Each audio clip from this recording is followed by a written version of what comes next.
Estamos todos en distintos lugares del mundo, esta es la particularidad de la convocatoria de la FIL.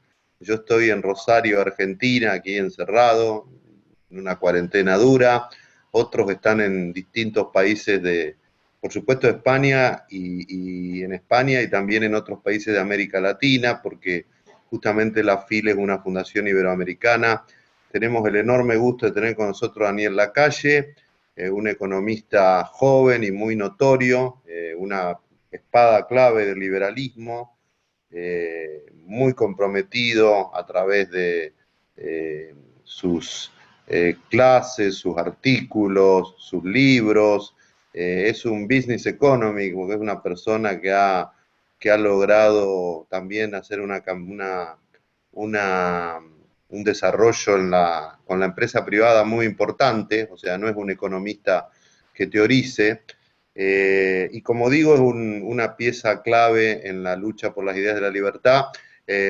Escribió varios libros, a mí me gustó mucho uno que se llama Viaje a la Libertad Económica, lo recomiendo mucho, porque sí, allí habla del gasto y de la austeridad, un tema enormemente actual hoy día, ¿no? Así que bienvenido, Daniel, es un gusto que nos acompañes y le voy a ceder la palabra ahora a otro querido amigo, Juanma Melgarejo, miembro del Consejo Empresario de la FIL, un gran soporte en nuestra fundación para que coordine todo este debate que, como saben, va a durar alrededor de una hora. Primero Daniel va a hablar unos minutos y luego tendremos el debate. Juanma, adelante.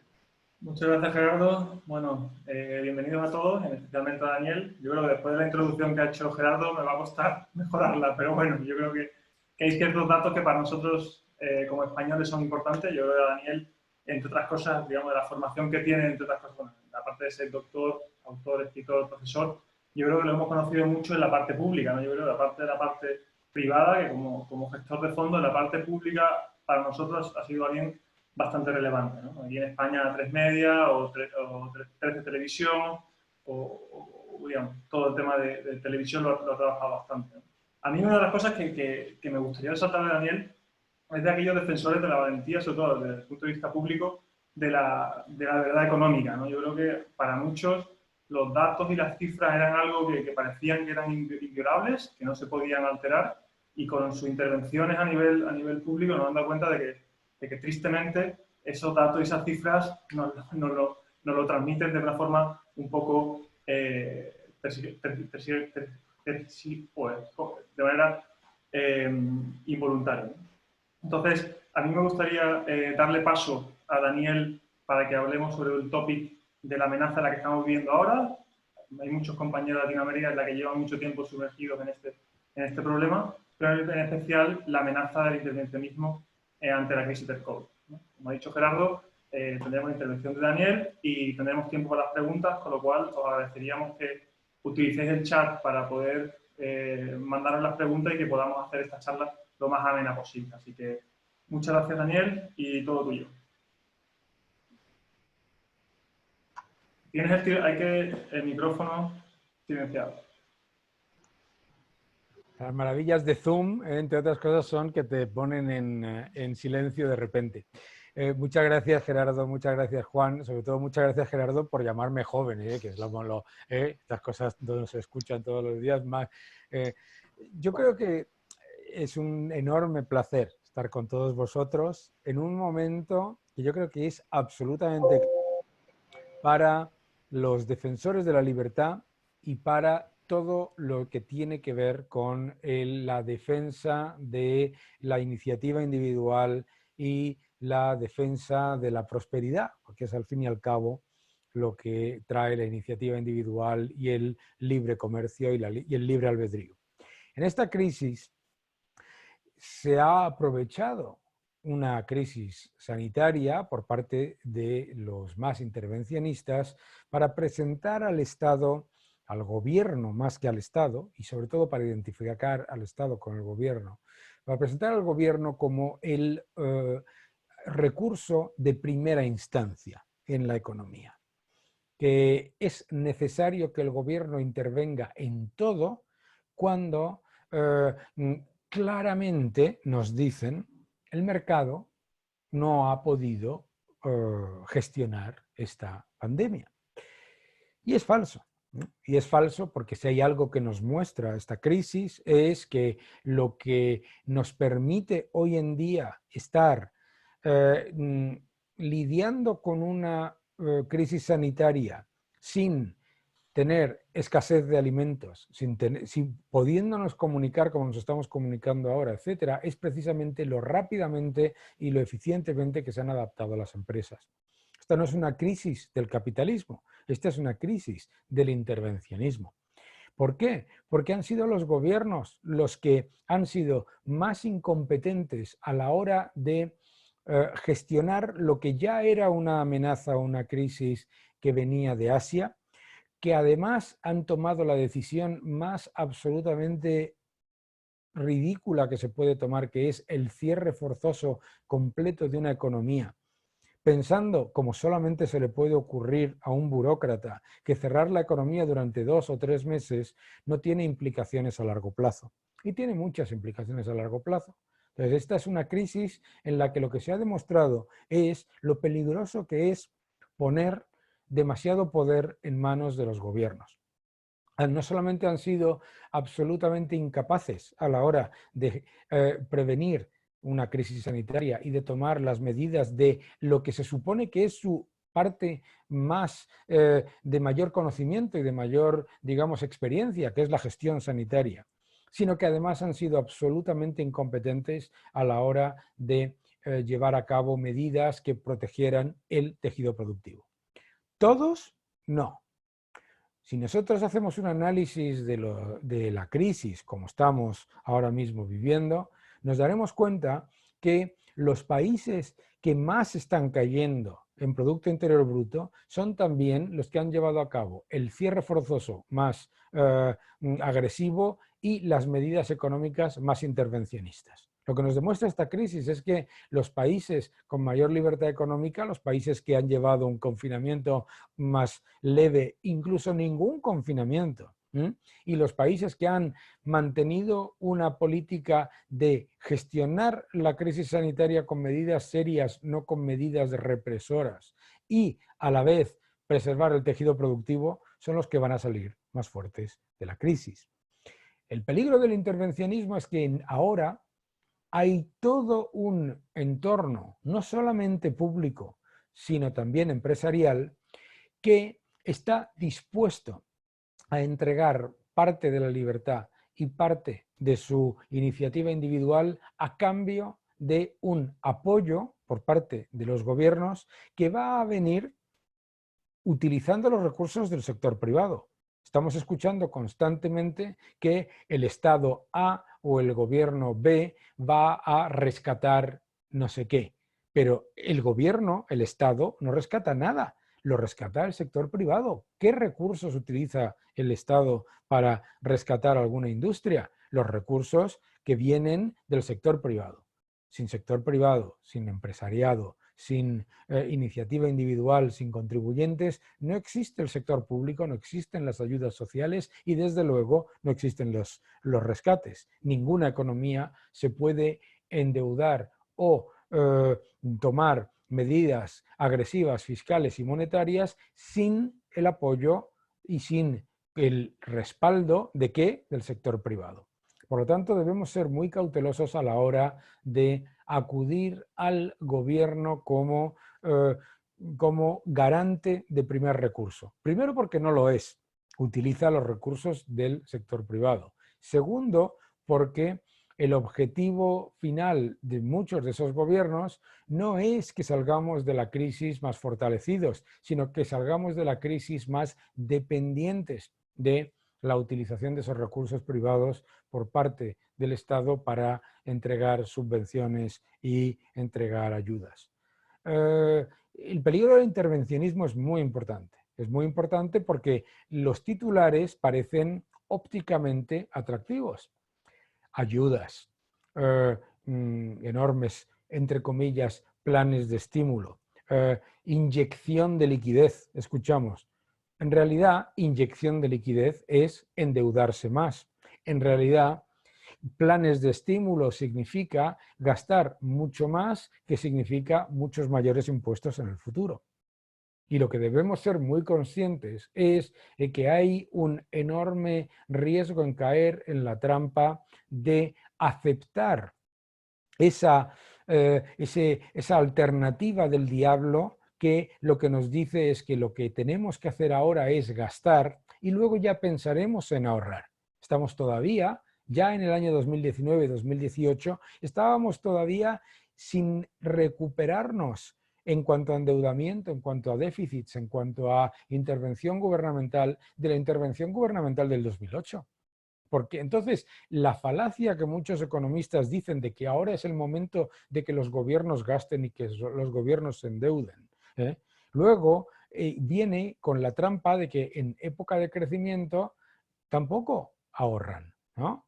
Tenemos constantemente este concepto repetido por los mal llamados neokeynesianos que dicen que el Estado tiene que gastar en épocas de crisis. Bueno, pero es que parece que han borrado de las recomendaciones de Lord Maynard Keynes la parte de ahorrar en tiempos de bonanza, porque no lo hacen, ya lo hemos visto en la época de 2011 a 2018. Entonces, es muy importante, precisamente, que repitamos constantemente en el debate público, todos los que tenemos acceso a los medios de comunicación y a plataformas como esta, y los que en cada día estáis en discusiones con familiares, con amigos, en el trabajo, en la universidad, en los distintos foros, repitamos estas tres evidencias. Primero, no existe el sector público sin el sector privado. Ni siquiera un régimen como el cubano o como el régimen venezolano puede vivir sin el comercio exterior con países, con el sector privado. Dos, no es una crisis del capitalismo, es una crisis del intervencionismo más incompetente posible y se está demostrando. Tres, no es una disyuntiva entre economía y salud. Los países que mejor han gestionado la pandemia son también los que han puesto como pilar fundamental sostener y preservar el tejido productivo. Corea del Sur, Taiwán, Austria, Holanda, Luxemburgo, Suiza, Suecia, Noruega, Dinamarca, son países en los que no solamente tienen un altísimo nivel de libertad económica, sino que además han sido muchísimo más responsables con medidas serias y protocolos sencillos pero eficientes, a la vez que preservando el tejido productivo y la libertad individual. Tampoco es verdad, ¿no? Número 4, que en este momento lo que se demuestra es que lo que hay que llevar a cabo son políticas públicas, porque lo que nos ha permitido sortear la pandemia ha sido la iniciativa privada. Las empresas son las que han puesto en marcha mayor producción de máscaras en tiempo récord, mayor producción de gel, las que van a sacar vacunas en un tiempo absolutamente récord en la historia de la medicina. Es también falso que los gobiernos en este entorno lo que tengan que hacer sea introducir muchísima mayor regulación y muchísimo mayor control sobre la economía para evitar que se generen excesos. Porque el mayor exceso que está ocurriendo en la economía actualmente es gubernamental. Si miramos Latinoamérica, tenemos muchas personas que nos están viendo desde países de Latinoamérica. Una de las cosas que subraya esta pandemia es la divergencia entre los países más libres de los países menos libres. La diferencia entre crecimiento de los países en caídas y en empeoramiento de la economía, de los países en los que tienes unos gobiernos que están siendo lo más prudentes con respecto tanto a la fiscalidad como a la intervención, como al preservar el tejido productivo, son los que lo están haciendo mejor. Y los más intervencionistas son los que, además de estar ya peor en el 2019 y en el 2018, son los que van a estar peor en el 2020 y, ojo, 2021 y 2022. Porque a lo que nos enfrentamos no es a una crisis de la que salgamos rápido. Es muy importante también resaltar en nuestros debates que la idea completamente incompetente y alocada por parte de los gobiernos de llevar a cabo el cierre forzoso de la economía completa durante un par de meses, pensar que eso no tiene ramificaciones muy importantes sobre el crecimiento, el empleo, la inversión y la solvencia a medio plazo, solo se le puede ocurrir a un burócrata. Cualquier persona que tenga una empresa, que tenga un negocio, sabe que 2 meses de cierre total tiene implicaciones a medio y largo plazo. Entonces, es el momento de retomar con más fuerza que nunca nuestra lucha en el mundo de las ideas, porque los que se están presentando como los salvadores de la sociedad en esta crisis son precisamente los que, uno, la han llevado a la crisis, dos, los que no la van a sacar. Entonces, tenemos que actuar con contundencia, con claridad y además con el poder de los datos para mostrarle a la gente que no es una disyuntiva entre economía y salud. No es una disyuntiva entre capitalismo y socialismo, y mucho menos una disyuntiva entre sector privado y sector público. Si el sector público va a sobrevivir de esta crisis, será gracias a que los empresarios como los que estáis en esta llamada y los que están en todo el mundo van a trabajar para preservar su negocio en un entorno en el que el negocio está sufriendo, no porque su gestión sea mala, no porque su estrategia sea mala, no porque hayan hecho malas decisiones de inversión, sino porque unos señores que jamás han creado un puesto de trabajo decidieron que era una estupenda idea encerrar a todo el mundo e introducir el miedo y la desesperanza como factores para aumentar el intervencionismo. Por lo tanto, si queréis pasamos a preguntas y respuestas, pero es precisamente el momento no para pensar que nuestras ideas no son para este tipo de momentos, sino para recordar que es precisamente ahora cuando nuestras ideas son las que nos permiten salir de crisis como esta. Muchas gracias a todos. Muchas gracias, Daniel. Empezamos con las preguntas, si os parece. Yo voy a aprovechar, ya que estamos aquí en directo, has nombrado una serie de términos para mí muy claves, ¿no? La mayoría de los que estamos aquí somos empresarios y entre ellos has nombrado una incompetencia. Yo creo que uno de los puntos claves con lo cual nosotros, o más temor teníamos en España, fue la parte de los datos del segundo trimestre del año, ¿no? Que era un poco a ver, se suponía que íbamos a ir mejorando y, como sabes, se hicieron públicos unos datos del segundo trimestre de crecimiento, bueno, o la contracción del PIB, que hablaba de un 18,5%, no me acuerdo datos exactos. Y fue un mensaje muy claro, ¿no? Decir, bueno, pues nos contraemos un 18, pero no os preocupéis, que Estados Unidos está contrayendo un 33. No sé si te acuerdas de este dato, ¿no? Al final, uno como empresarios como nosotros, ¿te acuerdas de la diferencia entre analizado y no? Pero decías, oye, nosotros necesitamos confianza, una de las cosas, y mandando mensajes como el que nos mandaban desde el ministerio en ese caso, ¿no? Y después, como dices tú, la parte de endeudamiento en que los empresarios nos tenemos que apalancar para pasar este tiempo, una situación muy complicada, ¿no? Yo creo que una de las cosas es este sacrificio, totalmente de acuerdo contigo, que tenemos que soportar las empresas privadas para mantener lo público. ¿Cuánto crees que va a ir en el tiempo? Hombre, yo creo que estaremos recuperando el nivel de Producto Interior Bruto privado de las familias y de las empresas aproximadamente en el 2023. Por otro lado, que la estadística de Estados Unidos se haga anualizada significa que la caída de un trimestre se multiplica por 4 y se dice... Entonces, que un gobierno tenga la desvergüenza de comparar datos no anualizados con anualizados, España cayó un menos 18,5% con respecto a un menos 9% de Estados Unidos.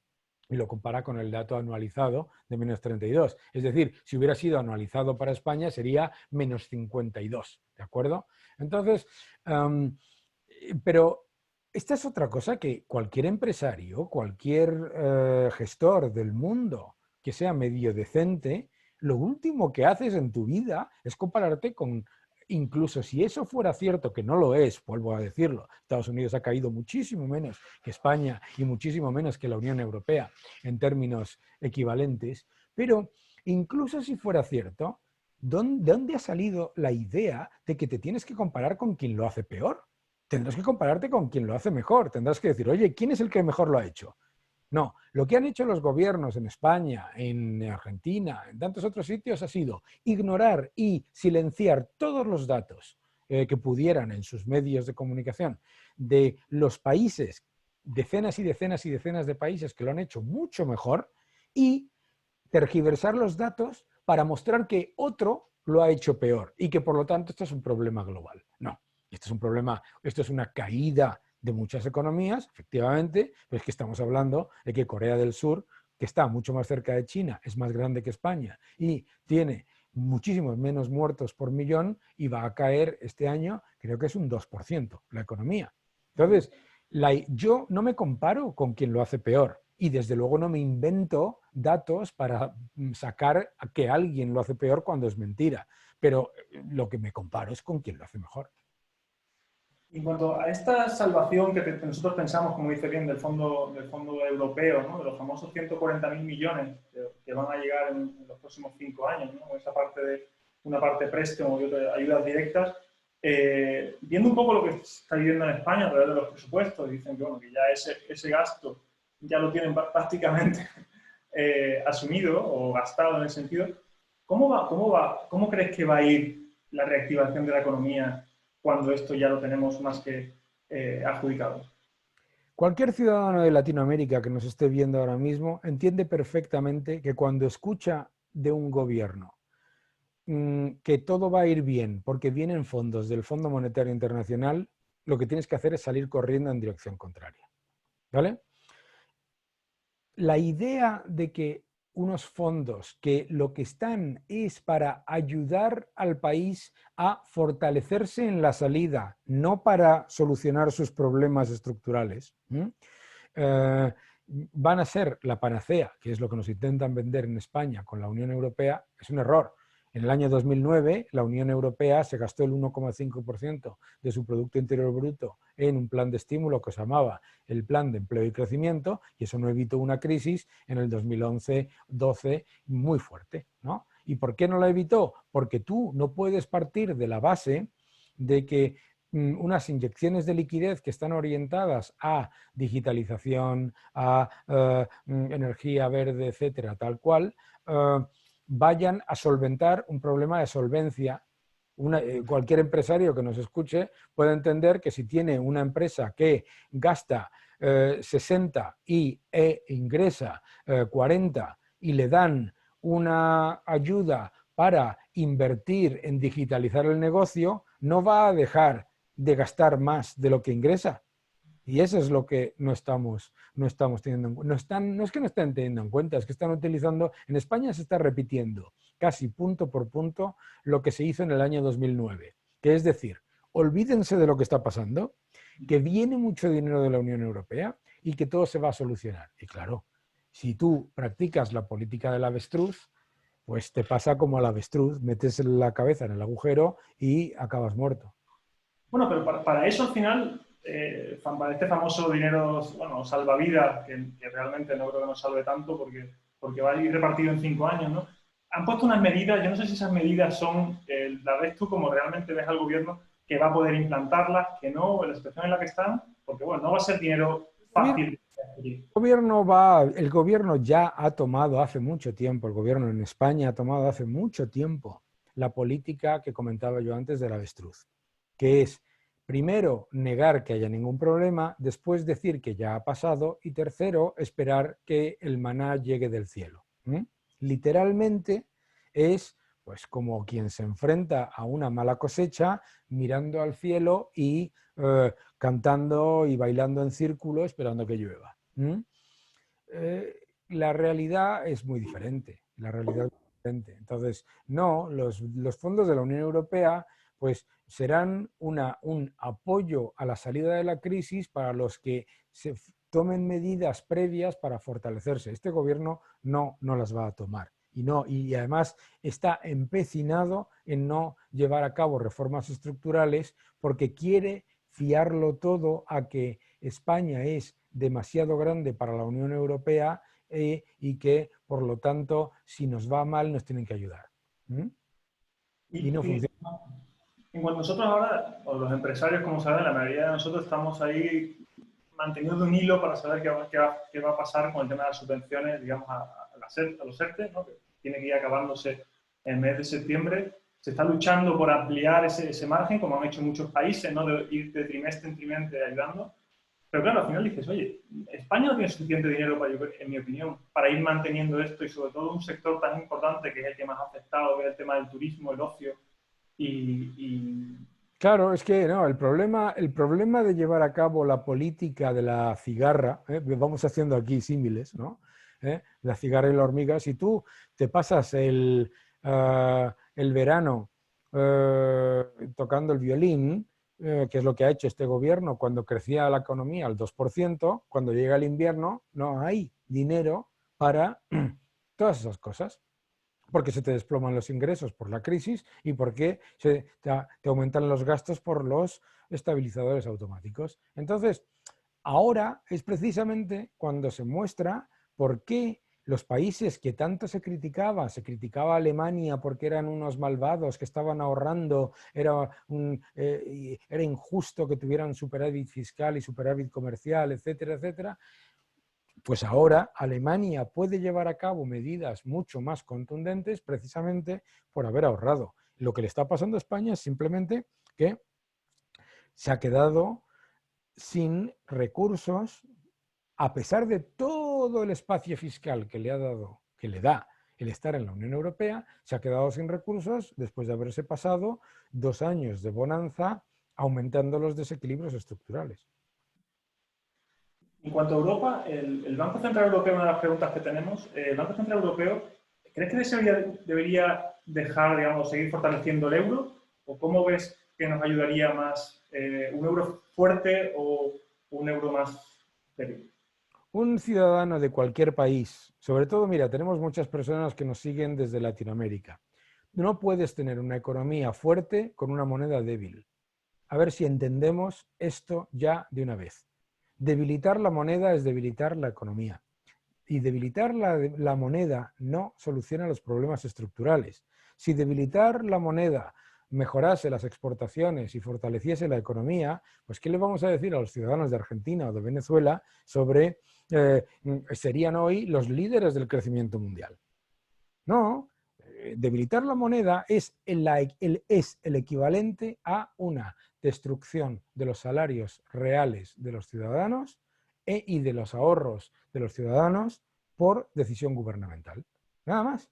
Entonces, no te hace más competitivo porque ¿en qué mundo estamos viviendo en el que piensas que vas a vender más de algo por reducir ligeramente el precio cuando lo puede hacer cualquier otro país? No tiene ningún efecto. Entonces, y de hecho la demostración empírica es que los países emergentes en estos años en el que se han debilitado de manera muy importante sus monedas, no han exportado más.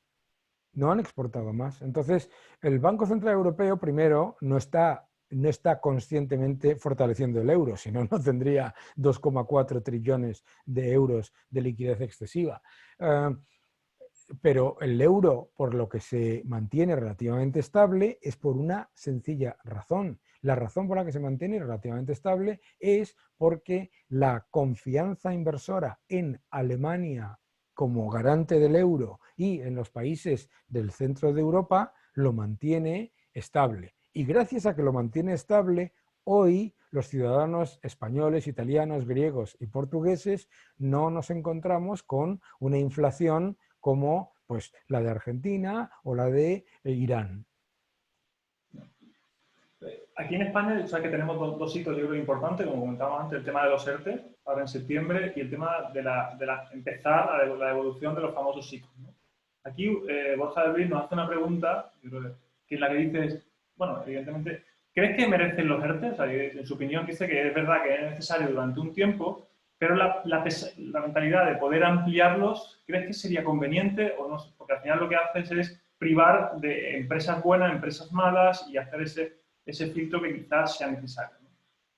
Bueno, lo que pasa para los ciudadanos que nos están escuchando en otros países, los ERTE son un mecanismo por el cual se subvenciona el empleo de empresas que están sufriendo por la COVID-19 durante un tiempo para que no tengan que despedir.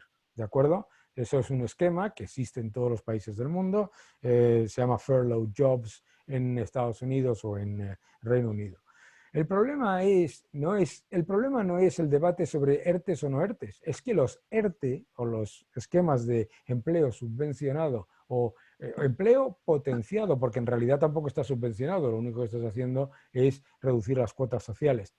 El problema es que es una condición necesaria, pero no suficiente. O sea, una empresa que quiere sobrevivir a esta crisis es una buena medida que existan estos esquemas para que le permitan mantener el empleo durante un periodo en el que están sufriendo sus ventas. Bien, pero no es una condición suficiente, porque esa empresa se encuentra con los mismos problemas de solvencia en cualquier caso, cuando abre la puerta del negocio y vende un 30% menos, pero sus costes y sus impuestos son los mismos. Entonces, hay que hacer más cosas y diferentes, que es lo que están haciendo, por ejemplo, Alemania, Holanda, Luxemburgo, Dinamarca, Estados Unidos mismo, que es tomar medidas también de oferta para permitir que esos problemas de solvencia se mitiguen para las empresas que incuestionablemente este tipo de medidas no son perfectas. Por supuesto que va a haber algunas que van a ir a lugares equivocados.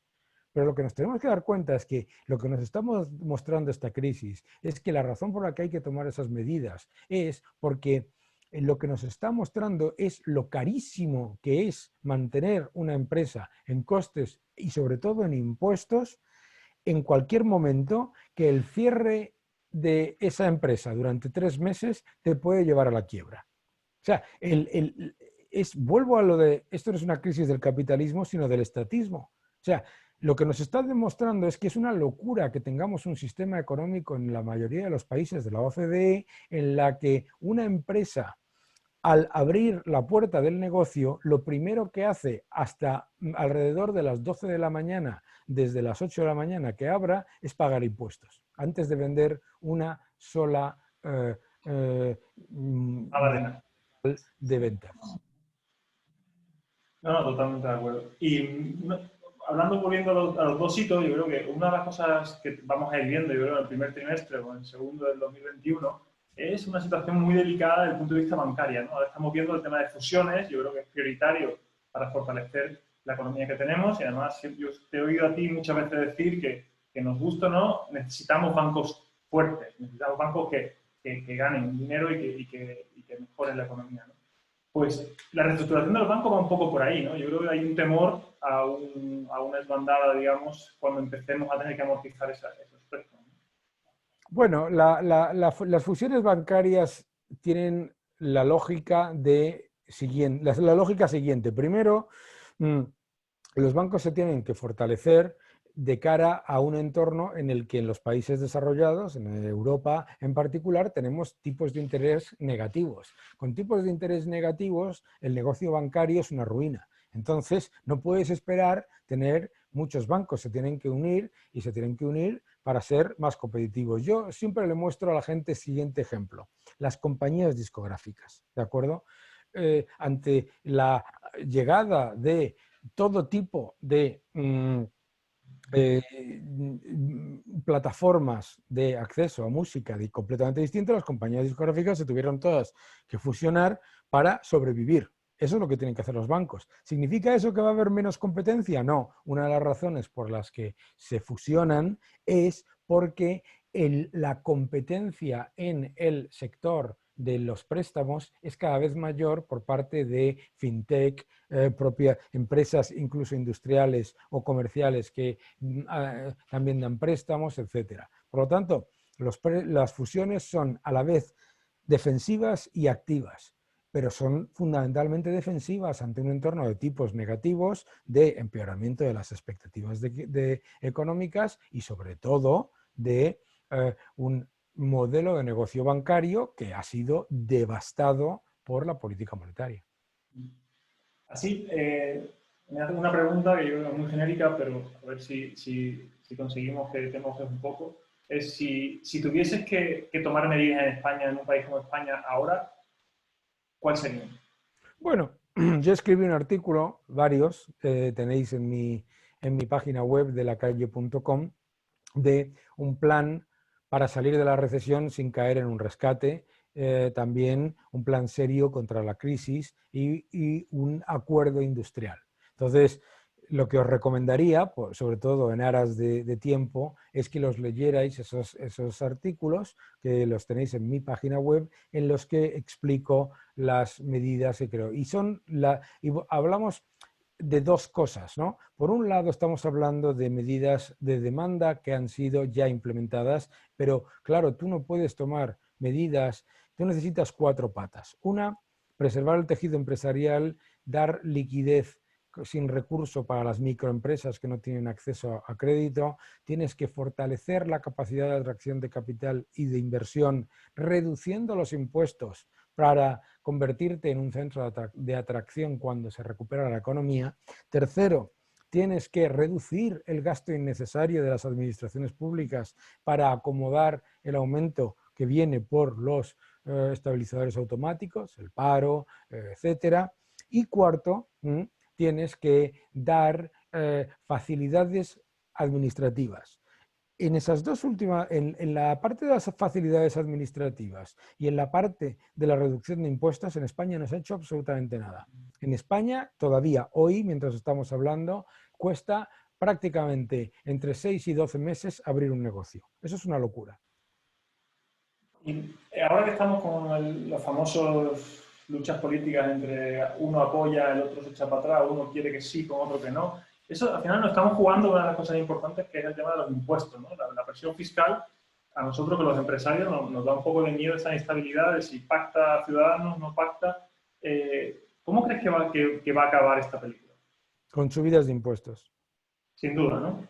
Desafortunadamente, equivocado, no funcionará, no se recaudará más, se retrasará la recuperación, pero piensa que por mucho que estemos hablando entre nosotros de aparentes diferencias enormes entre partidos, en realidad hay un tronco común en el debate político parlamentario en la mayoría de los países, que es que el gasto público no se toca. Si el gasto público no se toca, vienen más impuestos en el futuro, desafortunadamente. Y es una equivocación, porque los gobiernos se plantean al sector privado como si fuera un cajero automático, y no es eso, ¿eh? Ahora, aprovechando que tenemos aquí mucha gente de Latinoamérica, yo creo que Latinoamérica, como sabes, bueno, uno de los motores es México, ¿no? Una de las grandes preocupaciones que estamos viviendo de la economía en México. ¿Cómo ves, desde el punto de vista empresarial, muchos de los que están con nosotros lo pueden corroborar? Hay un bloqueo brutal, ¿no? Real, que se está viviendo la economía. ¿Cuál es la situación en la que crees la que está viviendo México realmente? Yo estuve en México, tuve la oportunidad de pasar una semana de conferencias y entrevistas justo antes de las elecciones. Y la reacción casi de consenso entre el empresariado y entre digamos, las personas del mundo de los negocios era que López Obrador no iba a hacer lo que prometía que iba a hacer en las elecciones y que no iba a ser tan malo y que por lo tanto había que acomodarse. Grave error. Grave error del empresariado de pensar que los políticos intervencionistas no van a ser intervencionistas, ¿no? Si yo os... Y el historial es absolutamente brutal, ¿no? México en el año 2010, esto es muy importante, México en el año 2019, ya con López Obrador completamente a tope dentro de la economía, fue por primera vez en décadas una economía que estaba en contracción cuando su principal socio, Estados Unidos, estaba en crecimiento muy superior a la media de los países cercanos. Piénsalo, ¿eh? Esto es muy importante. El año pasado, es que ahora todo se disfraza con la pandemia, ¿verdad? Pero es que en el año 2019 México estaba en estancamiento con la economía de sus principales socios creciendo de manera muy importante. Y además se han tomado medidas detractoras de la inversión, se han tomado medidas intervencionistas y sobre todo se han tomado medidas de represión generalizada, que van a llevar a que desafortunadamente la economía de México, cuando se recupere, que se recuperará por supuesto, se va a recuperar de manera más lenta. Los retos estructurales de México no solamente no se están reduciendo, sino que piénsalo. O sea, lo primero y gran brillante idea que se le ocurrió al señor López Obrador fue, en un mundo en el que hay sobrecapacidad en refino, vamos a construir 2 refinerías. Es que es construir cosas para la nada, ¿no? Entonces, bueno, una nueva lección que nos muestra que cuando el empresariado intenta, digamos que congratularse con el intervencionismo, empeoran mucho más las cosas. Entre construir el tema de petróleo y el tren azteca que nos están construyendo. Pero bueno, ahora que estamos quizá dentro de Latinoamérica, ¿hay algún país en el que tú ves una reacción o ves digamos, una recuperación más rápida que la media? Nosotros en nuestras estimaciones tenemos que Costa Rica, Chile y Colombia salen de la crisis más rápido y recuperan el Producto Interior Bruto perdido antes que Argentina, México, Brasil, Nicaragua, Ecuador y Bolivia, seguro. Pero es verdad que hay caídas económicas importantes. Pero, claro, no es lo mismo pues, una economía como la colombiana, pues que vaya a caer un 4,7, 5%, a caer un 9, 12%, ¿no? Entonces, yo creo que ahí hay una gran divergencia. Si vemos la paleta de países de Latinoamérica, es que tienes una diferencia entre países que también tienen importante exposición a materias primas o al cobre o a lo que sea, o a la soja, etcétera, que se encuentran con caídas y con recuperaciones completamente diferentes. Entonces, yo creo que va a haber una doble velocidad. Hay una doble velocidad en la caída, países que caen mucho más que otros, y hay una doble velocidad mucho más pronunciada en la recuperación si no nos equivocamos en nuestras estimaciones. Mira, de los 3 que has dicho, de Costa Rica, Chile y Colombia, me ha sorprendido Chile, porque, bueno, Colombia estuvo el presidente, como sabes, el presidente Duque con nosotros aquí hace una semana, unos meses, y la verdad es que era un gusto oírle por esa política expansiva de inversión en que iba a cumplir digamos, los objetivos para el 2020, e incluso ya en el 2019 se presentaban como algo ambicioso, pues la verdad es que nos transmitió esa libertad económica y apuesta por la inversión privada. Costa Rica yo creo que es un país que creo que ha hecho las cosas bien, pero Chile está inmerso en una situación política un poco más complicada y me sorprende bueno, que sea uno del top 3, ¿no? de esta recuperación. Y la razón fundamental es porque hace muchos años que el crecimiento de Chile no está tan ligado al precio del cobre y no está tan ligado a las políticas públicas, pero es verdad que hay importantísimos retos políticos. Hay un ataque completo a Chile por parte de toda esa maraña cubano-venezolana incrustada en el engranaje político de Chile, pero es verdad también que es una economía en la que la iniciativa privada sigue siendo muy fuerte y además muy innovadora, ¿no? Entonces, bueno, pues es cierto, yo escribí un artículo en el Mercurio contando mis preocupaciones por las derivas dentro de Chile, pero a pesar de todo, la evidencia, por lo menos de lo que va de año y de la recuperación, es que es mejor. Como siempre, en una pandemia, en situación de crisis, siempre pensamos digamos, en vencedores, ¿no? En quién vence o quién gana y quién pierde.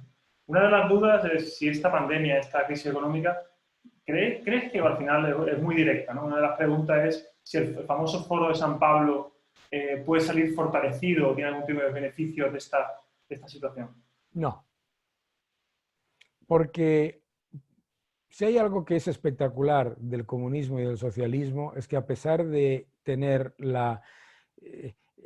el control en muchos casos de muchos medios de comunicación y de una parte importante de la academia, fracasa ante la evidencia.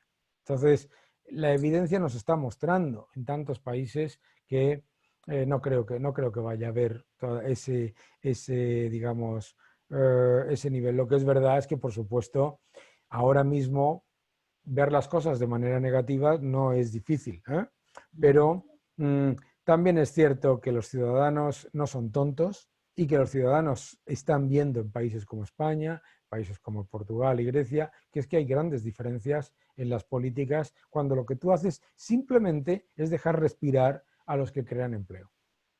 Y pues al final siempre pensamos, ¿no? A lo mejor dice, oye, tenemos el Foro de San Pablo por una parte y después aquí en España, quizás, bueno, en España, en Europa, miramos un poco más a China y Rusia, ¿no? Yo creo que son los países que siempre hemos mirado como diciendo, se recuperan antes, nos van a comprar ese miedo, ¿no? Al intervencionismo chino.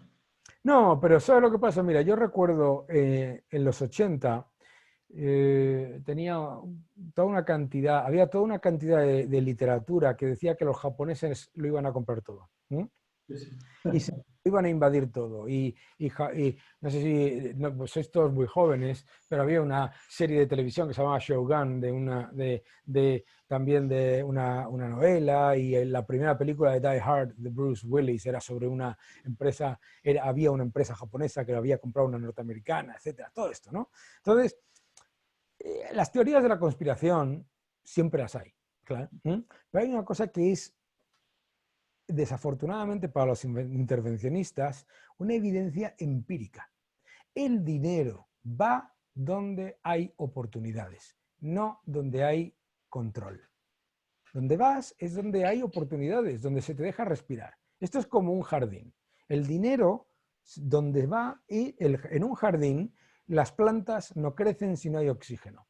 El dinero no crece si no hay oxígeno. Entonces, cuando tú tienes políticas intervencionistas, Rusia no lleva a cabo políticas intervencionistas, lleva una política de un capitalismo, digamos, un poco pues, corporativista, ¿no? Pero Rusia, no olvidemos, es un país maravilloso, enorme, fantástico, pero tiene el Producto Interior Bruto más o menos de España. China es un país que está creciendo desproporcionadamente vía qué deuda y vía qué deuda externa. Eso siempre acaba pasando factura. Entonces, me temo que esos flujos luego vuelven hacia los países en donde hay más oxígeno. Si China abre su economía en vez de cerrarla y Rusia abre su economía, pues participarán de ese progreso, ¿no? Yo creo que no hay que entrar en ese tipo de teorías de conspiración. Cuando hablabas de oxígeno, me viene en mente Argentina, ¿no? Yo creo que Argentina es uno de los países que parece ser que se está quedando un poco más con la presión que tiene el tema del dólar y la situación que se encuentran. Yo creo que... ¿Cómo ves? Yo hay una cosa en Argentina que me enerva, me vais a perdonar todos los que nos estáis viendo, que es cuando se habla de la fortaleza del dólar. ¿Cómo que la fortaleza del dólar? El colapso del peso. El dólar no está fuerte, lo que está es enormemente débil el peso. ¿Por qué? Porque están imprimiendo, el Banco Central está aumentando la masa monetaria 7 veces más que la Reserva Federal con una demanda decreciente.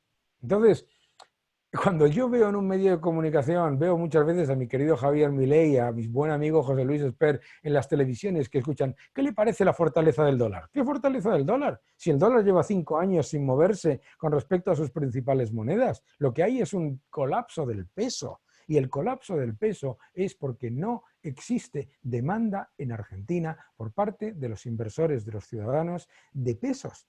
Los ciudadanos argentinos, no sé si lo sabéis, son los mejores gestores de foreign exchange en la City, en Wall Street. ¿Sabéis por qué? Porque están acostumbrados desde chiquitos a dólar blue, dólar green, para aquí, bam, bam, bam. Y sobre todo porque no son tontos. Saben que la política monetaria tiene un objetivo y un objetivo único, que es la destrucción del poder adquisitivo, de la moneda y de los ahorros reales. Por eso los ciudadanos argentinos ahorran ¿en qué? En dólares, no porque sean malos, sino porque son listos.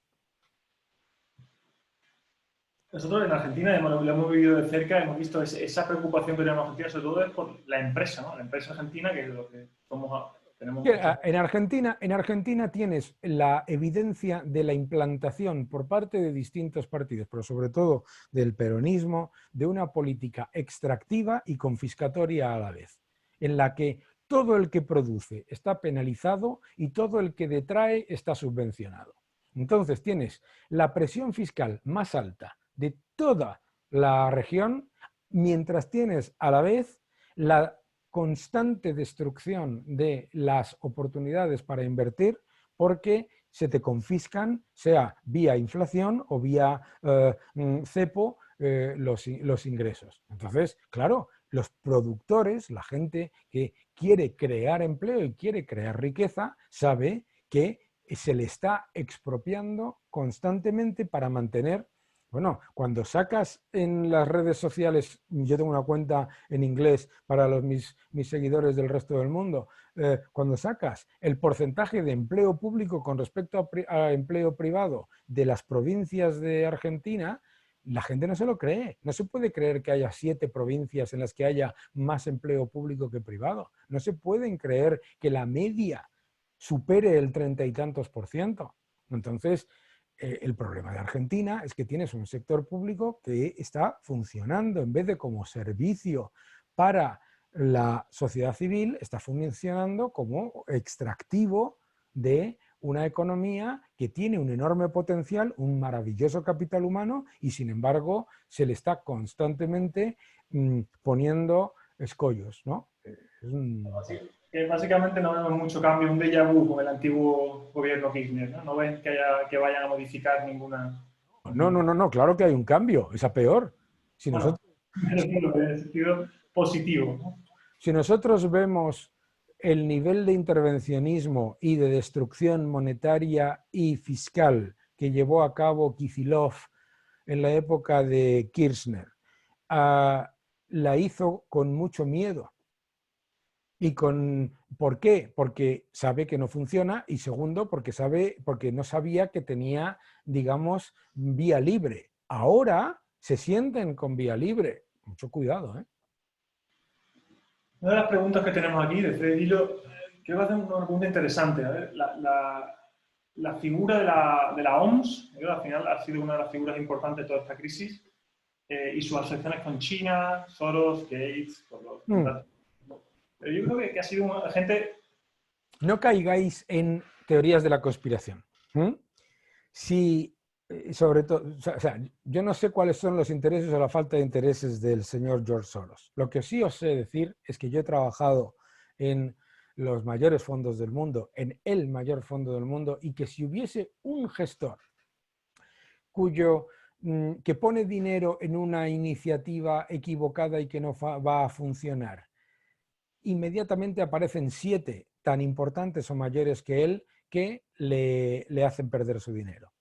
No caigamos en eso. Lo que está ocurriendo no es tanto una teoría de la conspiración maquiavélica de controlar el mundo como una combinación de errores de consenso, ¿vale? Que es el estar constantemente en las organizaciones supranacionales, como es el caso de la OMS,